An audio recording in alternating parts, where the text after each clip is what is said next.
నూతన జీవం, నూతన జీవం, యేసులో నూతన జీవం, నూతన జీవం, నూతన జీవం, యేసులో నూతన జీవం, యేసులో నూతన జీవం, యేసులో నూతన జీవం, యేసులో నూతన జీవం, యేసులో నూతన జీవం. Praise the lord. యేసులో నూతన జీవం అనే ఈ ఆధ్యాత్మిక టీవీ కార్యక్రమానికి మిమ్మల్ని ప్రేమతో ఆహ్వానిస్తున్నాము.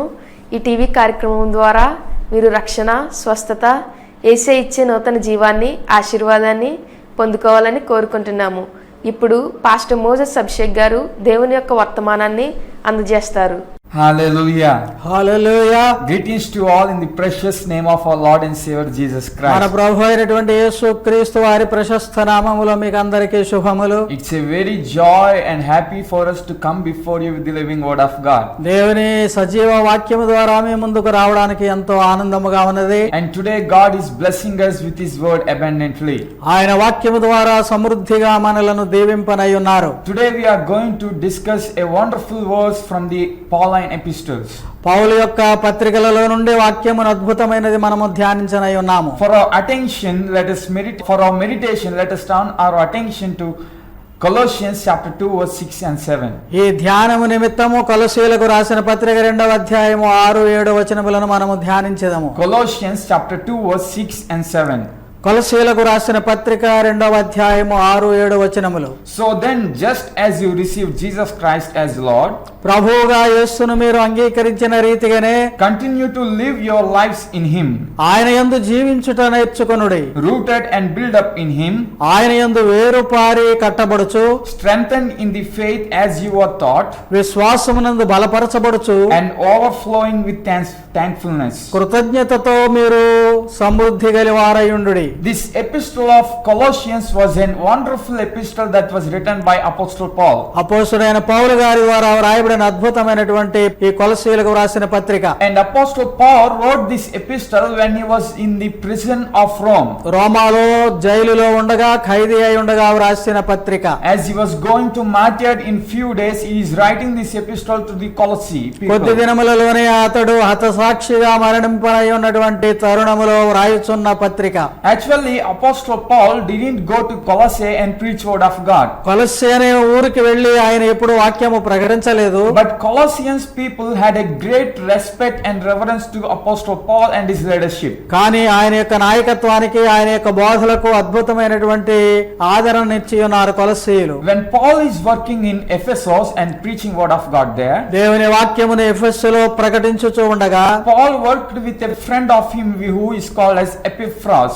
ఎపఫ్రా అనేటువంటి ఆయన స్నేహితునికి తో కలిసి పనిచేసిన రీతిగా ఉన్నది. So Paul sent this Epaphras to the Colossian place, to his native place, to preach the word of God. అపోఫ్రా యొక్క సొంత ఊరైనటువంటి ఆ కొలొస్సేకి పంపుతూ ఈ మాటలు చెప్తూ ఉన్నాడు. And Epaphras is the person who preached the word of God, the good gospel to the Colossae people. కొలొస్సీయులకు ఆ ఎపఫ్రా అనే అతనే మంచి దేవుని వాక్యమును ప్రకటించిన వాడు. And Epaphras also was chained and brought as a prisoner into the Rome city. రోమా పట్టణములో ఆయన కూడా ఖైదీగా ఉన్నటువంటి వాడే. At the same time, Apostle Paul also is there in the prison. అదే సమయమందు అపోస్తలుడైన పౌలు గారు కూడా బందీగా ఉన్నాడు. So Apostle Paul came to know all the things about the church from this Epaphras, and he is writing this letter and his responsibility to the church. కొలొస్సే సంఘమును గూర్చి ఈ ఎపఫ్రా ద్వారా వినిన సంగతులన్నిటిని బట్టి ఈ పత్రిక వ్రాయిచూ ఉన్నాడు. This church of Colossae is a church filled with Gentile people. అక్కడ యూదులు కానటువంటి అన్యజనులతో నింపబడి ఉన్నటువంటి కొలొస్సే పట్టణము, సంఘము. So Colossians people and the church is facing some kinds of false teaching and facing some pressure from Jewish people. యూదుల నుండి కొన్ని ఒత్తిడులు ఎదుర్కొనుచున్నటువంటి రీతిగా వారు ఉన్నారు. Jewish Christians were telling them to follow the Jewish law and extra rules and regulations. యూదుల మతాచార ప్రకారముగా మతమును లేక నమ్మికను ఆచరించాలని వారు ఒత్తిడి చేయుచూ ఉన్నారు. And many others were telling a false teachings about concerning faith. అనేక మంది విశ్వాసమును గూర్చి తప్పు బోధలు చేయుచూ ఉన్నారు. So to those people who are in that situation, Apostle Paul is writing this letter. అటువంటి పరిస్థితిలో ఉన్నటువంటి ఆ కొలస్సీయులకు అపోస్తుడైన పౌలు వ్రాయిచూ ఉన్నాడు. And the verse and the chapter which we read today is talking about living with Jesus Christ. యేసు క్రీస్తుతో జీవించుట అనే విషయాన్ని గురించి వ్రాయిచూ ఉన్నాడు. Today I want to tell you about living with Jesus. యేసుతో జీవించుట అనే అంశమును గురించి ధ్యానించెదము. Live with Jesus in these end times. ఈ ఆఖరి కడవరి దినములలో యేసుతో జీవించవలెను మనము. It is very important for every Christian to live a life with Jesus Christ. ప్రతి క్రైస్తవునికి చాలా ప్రాముఖ్యమైనటువంటిది యేసుతో కలిసి జీవించుట. Because he is the God to whom we are serving. ఎందుకనగా మనము సేవించుచున్నటువంటి దేవుడు ఆయనే. And he is the person who saved us from all the wretched situations that we are in. ఆయనే మనలను భ్రష్టత్వము నుండి రక్షించి ఉన్నాడు. And he is the person who gave us a wonderful salvation. ఆయనే అద్భుతమైనటువంటి రక్షణను మనకి ఇచ్చినటువంటి వాడు. And finally he only can take us into the eternal kingdom of God. ఆయన మాత్రమే నిత్య జీవములోనికి నిత్య రాజ్యములోనికి మనల్ని తీసుకొని వెళ్ళగలిగిన వాడు. So by understanding these things, it is very very important and peculiar for every Christian to live with Jesus Christ. కనుక ఈ సంగతులను అర్థము చేసుకొనుటచ్చు ప్రతి క్రైస్తవుడు కూడా క్రీస్తునందు జీవించుట చాలా ప్రాముఖ్యము. Apostle Paul says in this chapter 2 verse 6 and 7 like this. రెండవ అధ్యాయము కొలస్సీ రాసిన పత్రిక 6-7 వచనాలలో ఈ రీతిగా చెప్పుచూ ఉన్నాడు. As you received Christ Jesus the Lord, క్రీస్తును ఏ రీతిగా మీరు అంగీకరించితిరో continue to live in Jesus Christ. ఆ రీతిగానే క్రీస్తునందు జీవించుడి. How we should live in Jesus? ఏ రీతిగా మనము జీవించాలి క్రీస్తునందు? Apostle Paul says 4 types of methods which helps us to live in Jesus. 4 విధములుగా ఉన్నటువంటి సంగతులను తెలియజేస్తూ ఉన్నాడు క్రీస్తునందు జీవించుటకు. Because it is very important for the church to live with Jesus, who is the cause of our faith. మన విశ్వాసమునకు కర్త అయినటువంటి క్రీస్తునందు జీవించుట చాలా ప్రాముఖ్యమైన విషయము సంఘమునకు. And especially in these end days, it is very important for each and every disciple of Jesus to live a life in Jesus. ప్రాముఖ్యముగా ఈ కడవరి దినములలో ప్రతి క్రైస్తవ విశ్వాసీ శిష్యుడు కూడా క్రీస్తునందు జీవించుట అవశ్యము. My dear precious brothers and sisters who are listening the word, ఈ వాక్యమును వినుచున్న ప్రశస్తమైన స్నేహితులారా, సోదర సోదరీమణులారా, do you want to live with Jesus in these end times? ఈ ఆఖరి దినములలో కడవరి దినములలో యేసుతో జీవించవలెనని కోరుచున్నావా? Do you want to be protected by the bridegroom and taken into the eternal kingdom of God?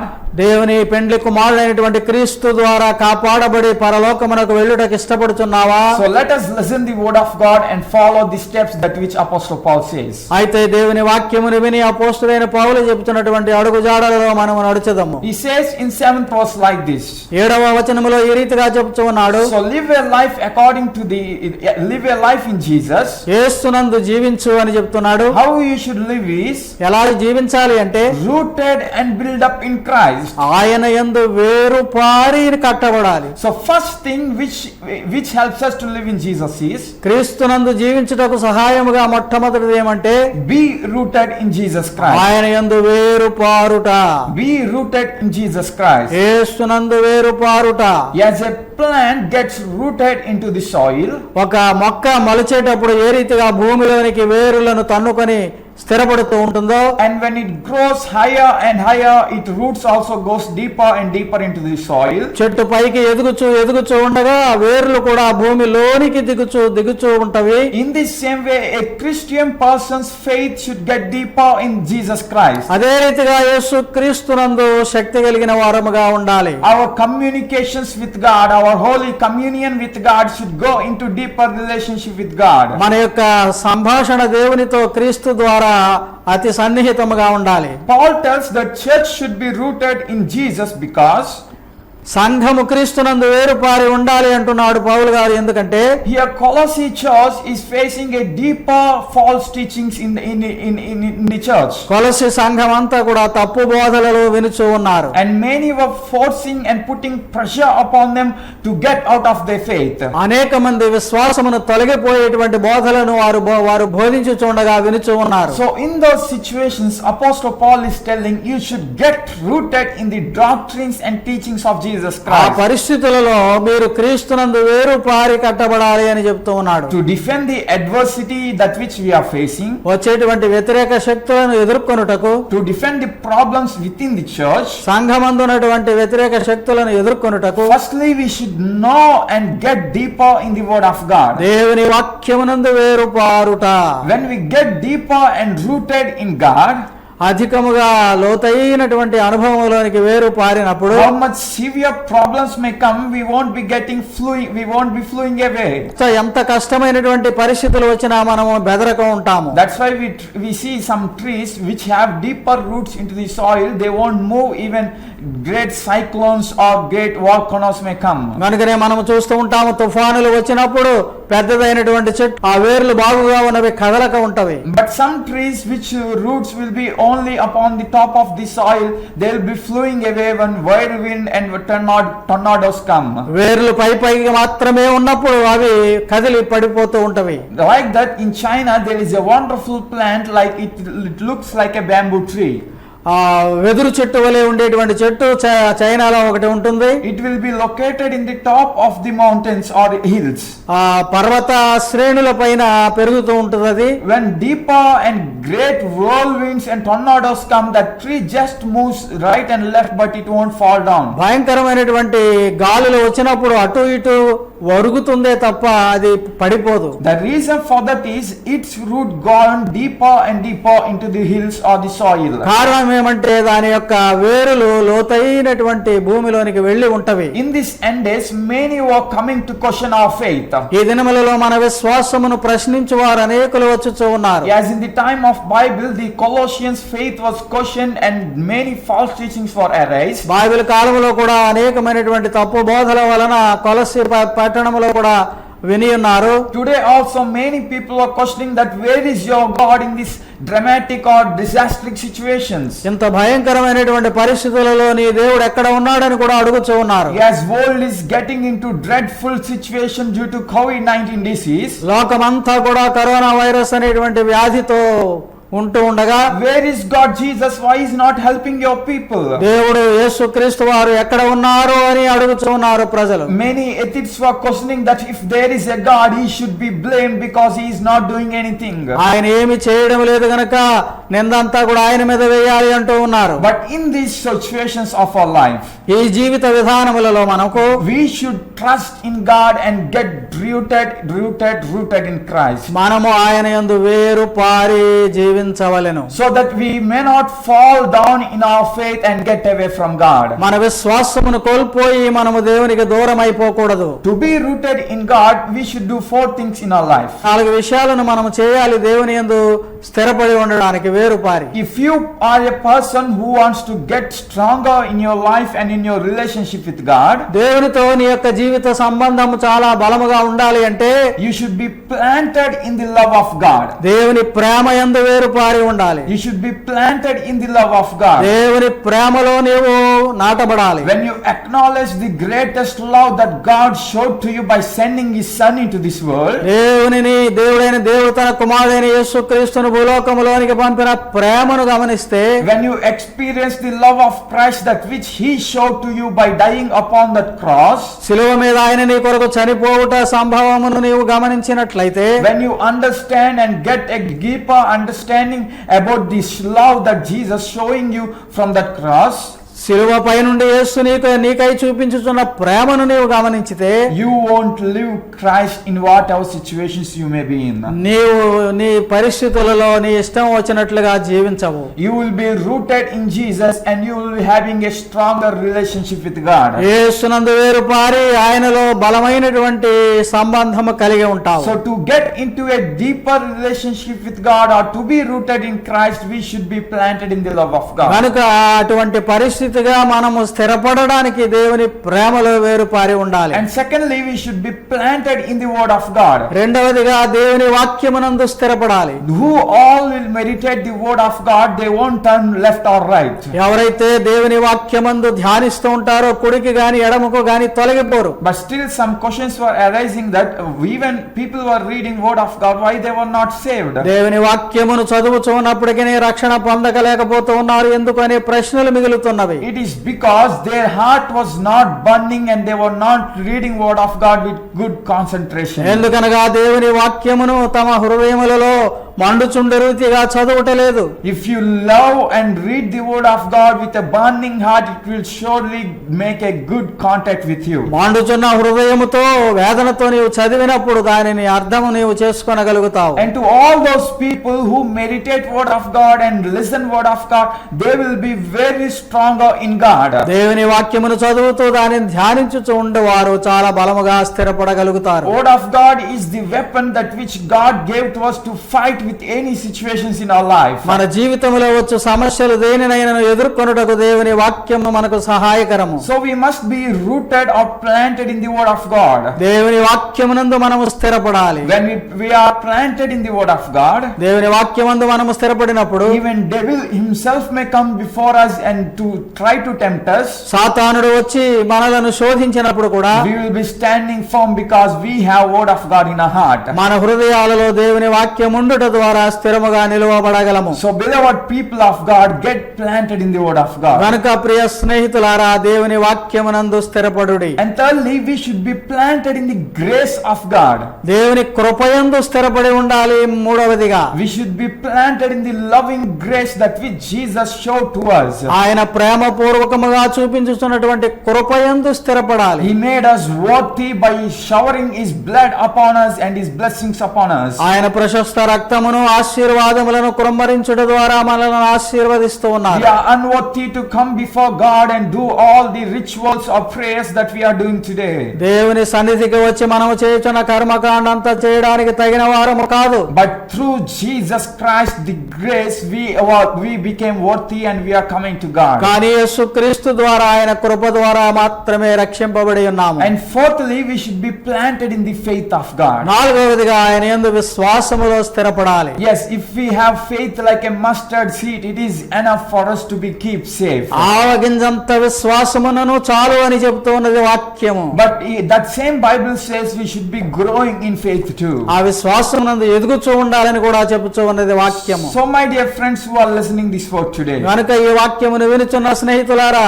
today you should be rooted in Jesus Christ. ఈ దినమున దేవు క్రీస్తునందు వేరుపారి ఉండాలి. In these end times, it is very important for every believer to be rooted in Jesus. కడవరి దినములలో యుగాంతమందు ప్రతి ఒక్కరును ఆయన వాక్యమందు స్థిరపడుట చాలా ప్రాముఖ్యము. Even if you are left alone in troubles, కష్టములలో నీవు ఒక్కడివిగా మిగిలిపోయినప్పటికీ, even if you are left alone upon your sick bed, నీ యొక్క పడక మీద నీవు రోగివై ఒక్కడివిగా మిగిలిపోయినప్పుడు కూడా, if you want to go to heaven, you have to be rooted in Jesus. పరలోకమును చేరాలి అంటే క్రీస్తునందు వేరుపారి ఉండాలి. That much greater rooted faith should be there in our life. మన జీవితాలలో అటువంటి విశ్వాస బలము కలిగి ఉండాలి. Not thinking about this fleshly life, but thinking about the greater things that God is doing in ఈ our life. శరీర జీవితము మట్టుకే, ఇహలోక సంబంధము మట్టుకే ఆలోచన కాదు గాని పరలోక ఆలోచన ఉండాలి. But God is faithful. He will keep you safe in your fleshly body too. శరీరమందు కూడా ఆయన కాపాడేటువంటి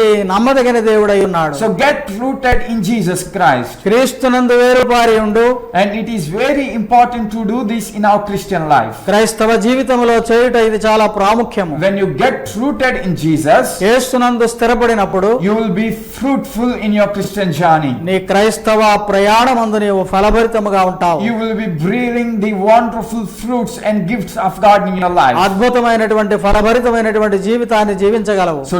So to do that, we should live a happy life with Jesus. యేసునందు సంతోషకరమైన జీవితమును జీవించాలి. And secondly, what we should do to live with Jesus is రెండవదిగా ఏమంటే build up in Jesus Christ. ఆయన యందు కట్టబడాలి. Build up in Jesus Christ. క్రీస్తునందు కట్టబడాలి. Actually, when we are born or when we think about our future, మనము పుట్టినప్పుడు భవిష్యత్తును గురించి ఆలోచన చేస్తూ we will thinking to build up our life like this in a wonderful way about our future. భవిష్యత్తు అంతా కూడా ఈ రీతిగా ఉండాలని ప్రణాళికబద్ధముగా ఉండడానికి ప్రయత్నం చేస్తాం. We will plan, I should study this, I should work there, and my family should settle here, and I should build my life like this and like this. ఏ చదువుకోవాలి, ఏ ఉద్యోగం చేయాలి, ఎక్కడ స్థిరపడాలి అనేటువంటి కుటుంబ విషయాలను గురించి ఆలోచన చేస్తూ ఉంటావు. And some people, they will think more and build even their their names of their children without conceiving them, and they will plan many things. కొంతమంది ఇంకా పిల్లలు పుట్టక ముందే కూడా వారికి పేర్లు ఏం పెట్టాలి అనేటువంటి ఆలోచనలు కలిగి ఎన్నో ప్రణాళికలు వేసుకుంటూ ఉంటారు. So as a human beings, we like to build our life in a wonderful way. ఆ రీతిగా అద్భుతంగా మనం ఉండాలి అనేటువంటి ఆశ కలిగి ఉంటాము. In the same way, Apostle Paul says here that build your life in Jesus. అపోస్తలుడైన పౌలు అదే రీతిగా చెప్తున్నాడు, నీ జీవితాన్ని క్రీస్తునందు కట్టబడే రీతిగా ఉండు. The Greek word which Apostle Paul used here for building a piece, అక్కడ కట్టబడడానికి అనే దానికి ఆ మాట ఏమంటే గ్రీకులో ఉన్నది epikodomeo. ఎపికోడోమయో అనేటువంటి మాట. Epikodomeo means like this: దీని యొక్క అర్థం ఏమనగా to finish the structure of which the foundation has already been laid. ఎక్కడైతే పునాది వేయబడినదో దానిపైన కట్టడం కట్టబడి సుందరముగా తీర్చిదిద్దబడుట. To finish the structure of which the foundation is already laid. ఎక్కడైతే పునాది వేయబడినదో ఆ పునాది పైన కట్టబడినటువంటి సుందర కట్టడము. That means Paul wants to give us a deeper meaning from this word.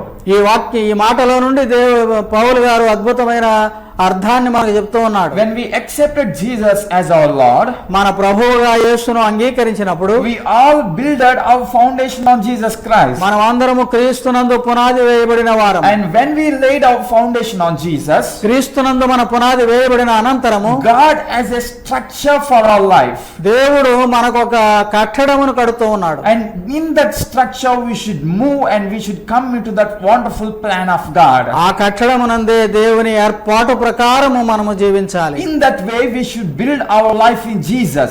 ఆ రీతిగా క్రీస్తునందు మన జీవితము కట్టుకోవాలి. That is the deepest meaning that Apostle Paul says here. అపోస్తలుడైన పౌలు చెప్తున్నటువంటి లోతైన అర్థం అది. That means you should have the knowledge of Christ, that what Jesus intending to do in your life. నీ జీవితంలో క్రీస్తు ఏది చేయనై ఉన్నారో అనేటువంటి లోతైన అనుభవ జ్ఞానము కలిగి ఉండుట. Apostle Paul says to the Colossae church like this: కొలస్సే సంఘమునకి ఈ రీతిగా చెప్తూ ఉన్నాడు, you should not be satisfied with the foundation on which you were laid. నీవు వేయబడిన పునాదితో సరిపెట్టుకోకూడదు అని చెప్తూ ఉన్నాడు. My dear friends who are listening the word of God today, దేవుని వాక్యమును వినుచున్న ప్రియ స్నేహితులారా, we should not get satisfied with the foundation that which we laid upon Jesus Christ. క్రీస్తునందు వేయబడిన పునాదితోనే సరిపెట్టుకోకూడదు. We should not say that I believe Jesus, it is enough for me to live in this world. ఈ లోకములో జీవించడానికి నేను యేసును నమ్ముతున్నాను అంటే సరిపోదు. We should build our life in the structure that which God wants us to grow. మనము ఏ విధముగా ఎదగాలని దేవుడు కోరుతూ ఉన్నాడో ఆ రీతిగా మనము కట్టబడాలి. When you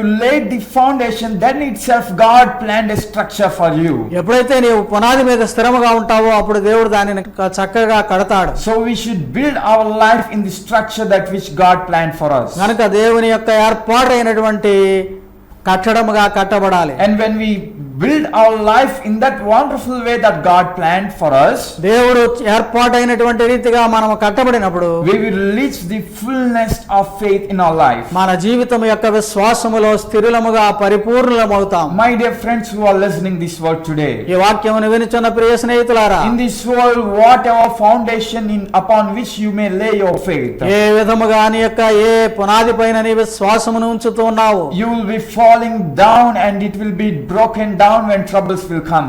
కష్టం వచ్చినప్పుడు ఆ పునాది ఒకవేళ శిథిలమైపోయేదిగా ఉండకూడదు. And even today we see many big buildings were constructed, but if the foundation was not strong, it will be collapsed. ఈ దినాలలో మనం చూస్తూ ఉన్నాము కూడా అనేకమైనటువంటి పెద్ద పెద్ద కట్టడాలు కూలిపోతూ ఉన్నవి, ఎందుకనగా పునాది సరిగా లేని కారణమున. And there will be certain option only to build our stages of the building. ఆ కట్టడానికి కొన్ని పరిధులు ఉంటవి. We should not build the building as we wish, and we should not construct the stairs as we like. మన ఇష్టం వచ్చినట్లు కట్టడానికి వీలు లేదు. కట్టడ నియమముల ప్రకారం కట్టాలి. The government will approve according to the foundation and according to the soil and according to the situation how much higher your building can be constructed. ప్రభుత్వం వారు కూడా భూమిని బట్టి వేయబడిన పునాదిని బట్టి ఎంత ఎత్తు కట్టాలి అనేటువంటిది నిర్ణయం చేస్తారు ప్రభుత్వం వారు. But God revealed a wonderful truth when I am meditating this word. ఈ వాక్యమును ధ్యానిస్తున్నప్పుడు దేవుడు అద్భుతమైనటువంటి విషయాన్ని మనకు తెలియజేస్తూ ఉన్నాడు. Our foundation is Jesus Christ. మన యొక్క పునాది క్రీస్తునందు. He is a stronger rock. He won't be shaken or won't be broken by anyone. ఏ విధముగాను విరిగిపోయినటువంటిది కూలిపోయినటువంటి పునాదిగా క్రీస్తు ప్రభు ఉంటారు. So as our foundation is Jesus Christ, క్రీస్తు ప్రభువే మన పునాదిగా ఉండగా we can build higher and higher and higher as much as we want and as much as God is helping us. దేవుని చిత్త ప్రకారం ఆయన సహాయముతో ఎంత ఎత్తుకైనను మనము కట్టుకొనగలం. So spiritual life has no boundaries. పవిత్రమైన జీవితం, ఆత్మీయ జీవితానికి పరిధులు లేవు. We have to grow and grow until we die.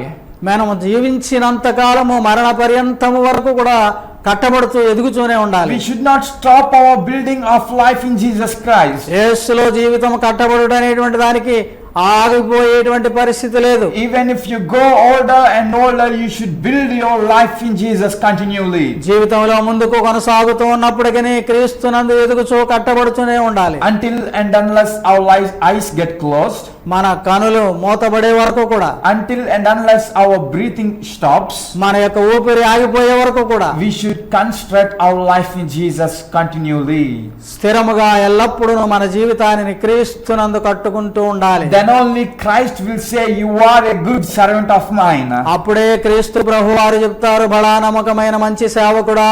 So let us build our life in Jesus today. గనుక మన జీవితాలను ఈ దినాన్న క్రీస్తునందు కట్టుకుందాం. Let us not get satisfied with the faith we have today. మనకున్న విశ్వాసముతో సరిపెట్టుకొనకూడదు ఈ దినాన్న. Let us not say that I have 10 years experience as a disciple of Jesus. క్రీస్తు శిష్యునిగా 10 సంవత్సరాల అనుభవం ఉందని నీవు అనుకొనవద్దు. Let us not say that I am a great person in Jesus, I no need to grow any more. నేను క్రీస్తులో గొప్పవాడను, ఇంకా ఎదగవలసిన పని లేదు అనుకోవడానికి వీలు లేదు. I read Bible 10 to 20 times, I no need to read it again or no need to meditate God word again. 10 పర్యాయములు Bible చదివాను నేను అని నీవు తృప్తి పడకూడదు. Even if you have 50 years of experience in Christ, క్రీస్తులో ఒకవేళ 50 సంవత్సరాల అనుభవం నీకున్నప్పటికీ, even if you read the word of God for 200 200 సార్లు ఒకవేళ బైబిల్ గ్రంథాన్ని నీవు చదివినప్పటికీ, still you should construct your life in Jesus continually and grow in Him. ఆయనలో ఎదుగుటకై నీ యొక్క జీవితాన్ని ఇంకనూ క్రీస్తునందు కట్టుకుంటూ ఉండాలి. Because devil will invent new and new weapons to collapse your construction. ఎందుకనగా ఎప్పటికప్పుడు సాతానుడు క్రొత్తదైనటువంటి కుయుక్తులు పన్నుతూనే ఉంటాడు నీ యొక్క కట్టడాన్ని పడగొట్టడానికి. To take away our living with Jesus, devil will be always ready to tempt us. క్రీస్తుతో మన జీవితాన్ని పతనపరచడానికి సాతానుడు ఎల్లప్పుడూ పనిచేస్తూనే ఉన్నాడు. To make us separated from God, devil is always fighting with us. దేవుని నుండి మనలను వ్యతిరేకము చేయాలని సాతానుడు ఎప్పుడు కూడా పోరాడుతూనే ఉన్నాడు. But to live with Jesus, let us be rooted in Him. ఎప్పుడైతే మనము క్రీస్తులో జీవిస్తూ ఉన్నామంటామో ఆయన యందు వేరు పారిని జీవిద్దాం. To live with Jesus, let us continually build our life in Jesus. స్థిరముగా ఎల్లప్పుడూ మన యొక్క జీవితాన్ని కట్టుకుంటూ ఉందాం. May God help you to be rooted and to build your life in Jesus. నీ జీవితము క్రీస్తునందు వేరుపారి బ్రతుకుటకు దేవుడు ఆశీర్వదించుగాక. Let's pray. ప్రార్థిద్దాం. Father, we thank you for this time. తండ్రి నీకు వందనములు ఈ సమయముకై. We thank you for telling us that we should be get rooted in you. నీ యందు వేరుపారి స్థిరములై ఉండాలని నీవు చెప్పినందుకు వందనాలు. Thank you for opening our mind and hearts and telling us that we should have continually building our life in you, మా Lord. హృదయాలను మా మనసులను తెరచి నిత్యము మేము కట్టబడుచు ఉండాలని తెలియజేసినందుకు వందనములు. Lord, help us to live continually with you in these days. ఈ దినములలో ప్రభువా నీతో నిత్యము సహవాసము కలిగి జీవించుట నేర్పించుము. In these end days, Lord, let not devil may separate our lives from you. ఈ కడవరి దినములలో సాతానుడు మమ్మలను ఏమాత్రము నీ నుండి వేరు చేయకుండును గాక. Let your grace falling abundantly upon us and love operating in our hearts to have a continual fellowship with నీ you. కృప మాపై సమృద్ధిగా ఉండి నీ ప్రేమ ఎల్లప్పుడూ కూడా అపారముగా పని చేయుచుండును గాక. I pray for each and everyone who are listening the word of God. వినుచున్న వారందరి కొరకును ప్రార్థిస్తూ ఉన్నాం. Help them to stay in a stronger relationship with you in these end days.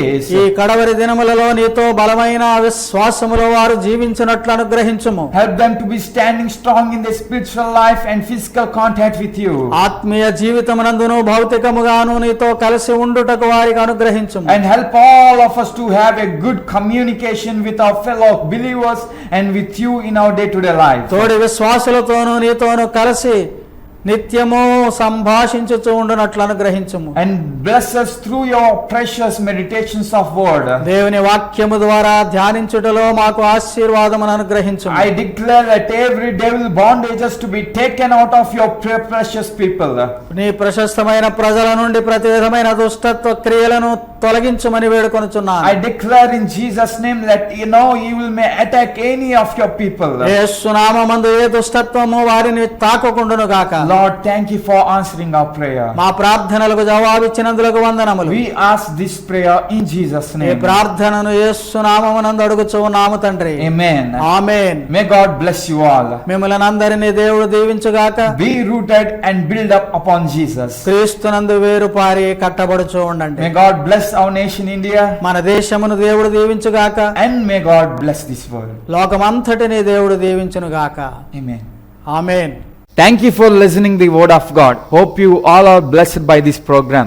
For your prayers and concerns, our phone numbers 8863-29940 and one more phone number 9177-383746. Our address, Pastor T. Moses Abhishek, son of Reverend T. Blessing, Bhaskar Nagar, Samalkot, Emmanuel Church, 533440, India.